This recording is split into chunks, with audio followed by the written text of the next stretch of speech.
I got so much motherfucking design on right now. Break it down, bring it back, make it clap. I got 3 old thoughts, new guap, wear that thing. Bitches on my line, and you know. Halo semua, perkenalkan nama saya Tri Sulistiarini dari kelas 8B nomor absen 33. Di sini saya akan menjelaskan tentang materi statistika. Perlu kalian tahu, statistika adalah cabang matematika yang mempelajari metode pengumpulan data, pengolahan data, penafsiran, dan penarikan kesimpulan data. Agar kalian bisa memahami materi tentang statistika, mari simak video selanjutnya. Masuk halaman pertama, kita akan menjelaskan data kuantitatif dan data kualitatif. Perlu kalian tahu, data kuantitatif adalah data yang berbentuk angka atau bilangan. Data kuantitatif terbagi atas 2 bagian, yaitu data cacahan dan data ukuran. Kedua, data kualitatif. Data kualitatif adalah data yang tidak berbentuk angka atau bilangan, misalnya data warna dan mutu barang. Halaman kedua, kita akan menjelaskan tentang populasi dan sampel. Populasi adalah himpunan dari seluruh objek dengan sifat sama yang menjadikan sasaran pengamatan atau dijadikan sasaran penelitian. Kedua, sampel. Sampel adalah bagian dari populasi yang menjadi objek pengamatan langsung dan dasar dalam penarikan kesimpulan. Kita akan lanjut dengan contoh soal. 1. Dinas Kesehatan menguji sebuah obat untuk menyembuhkan penyakit kanker hati kepada 500 orang penderita yang diambil secara acak atau random dari 500 orang penderita sehingga hasilnya dapat digunakan untuk mengambil keputusan obat tersebut diterima atau tidak. Jawabannya adalah populasi 500 orang penderita kanker, sampelnya adalah 50 orang yang terteliti. Apakah kalian paham? Kita akan belajar tentang materi membaca dan menyajikan data. Di video tersebut, data biasanya ditampilkan dalam bentuk tabel dan diagram batang. 1. Penyajian data dalam bentuk tabel. Perhatikan data berikut. Diketahui data skor ujian siswa-siswi SMP 1 Tayo adalah 75, 85, 65, 80, 70. Setelah kalian membaca data-data tersebut, kalian bisa membuat penyajian data dalam bentuk tabel. Urutkanlah nilai siswa-siswi SMP Negeri 1 Tayo dari yang terkecil. Lalu, jumlah nilai 65 ada berapa, 70 ada berapa, 75 ada berapa. Lalu buatlah tabel. Jadilah penyajian data dalam bentuk tabel. Contohnya ada di situ. Kita akan membahas diagram batang. Pengertian diagram batang. Diagram batang adalah cara penyajian data yang diagramnya berbentuk persegi panjang tegak atau persegi panjang mendatar. Cara menggambarnya, diagram batang diperlukan sumbu datar dan sumbu tegak yang saling berpotongan.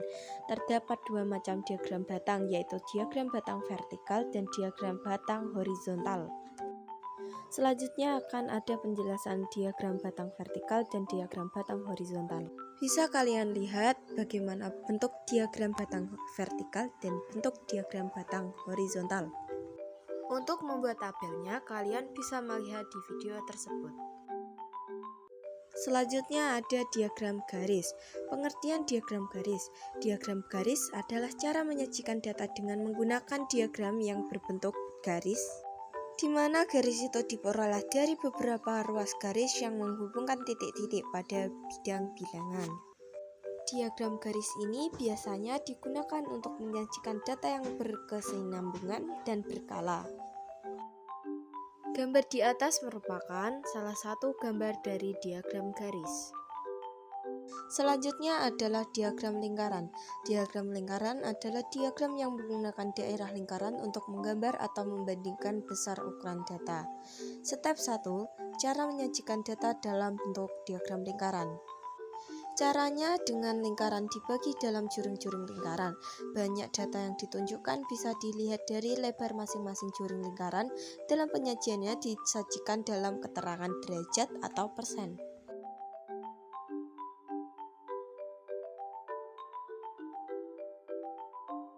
Kita akan langsung memasuki materi tentang ukuran pemusatan data. Ukuran pemusatan data ada 3, yaitu rata-rata, median, dan modus. Yang pertama kita akan membahas tentang materi rata-rata. Rata-rata biasanya disebut dengan rata-rata atau rata atau juga mean. Rata-rata hitung dari data didefinisikan sebagai jumlah seluruh data dibagi oleh banyaknya jumlah data. Rata-rata sering disebut rataan, rata, mean, atau rata-rata hitung dengan diberi simbol X underscore atas. Kalian juga bisa melihat di situ ada tertera rumus mencari rata-rata. Yang kedua adalah median. Perlu kalian tahu, median didefinisikan sebagai nilai tengah dari sekumpulan data setelah data itu disusun atau diurutkan menurut besarnya. Median biasanya dinotasikan sebagai ME miring. Di situ juga dijelaskan ada rumus mencari median genap dan median ganjil. Contoh soal. Soal ganjil 1. Urutkan data di atas menjadi 3,4,4,5,6,6,6,7,7. Banyak data pada soal tersebut adalah 9 atau ganjil, sehingga median tersebut sebagai. Nomor 2 adalah soal genap. Banyak data pada soal tersebut adalah 10 atau genap. Kemudian urutkan data dari yang terkecil ke besar. Letak median data tersebut sebagai berikut. Jawaban ada di video selanjutnya.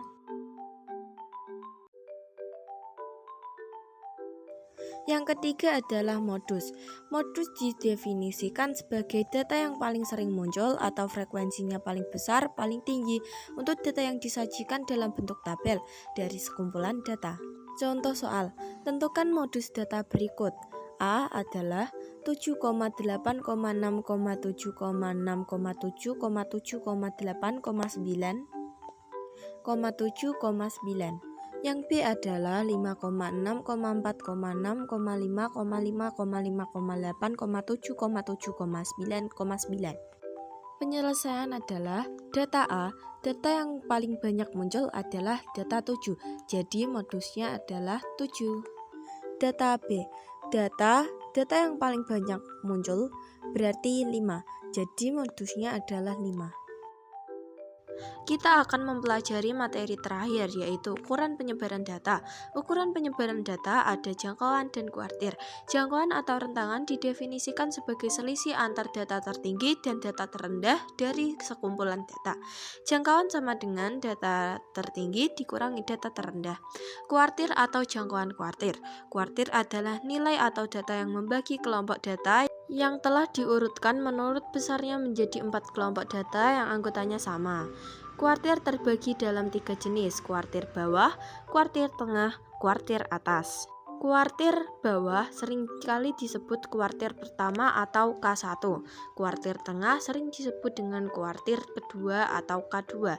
Kuartir atas bisa disebut dengan kuartir ketiga atau K3. Di sini tertera penjelasan tentang rumus dan gambar kuartir. Ada kuartir bawah, kuartir tengah, dan kuartir atas. Materi terakhir adalah tentang simpang kuartil. Simpang kuartil adalah nilai tengah jangkauan interkuartil, sering disebut jangkauan semi interkuartil atau deviasi semi interkuartil.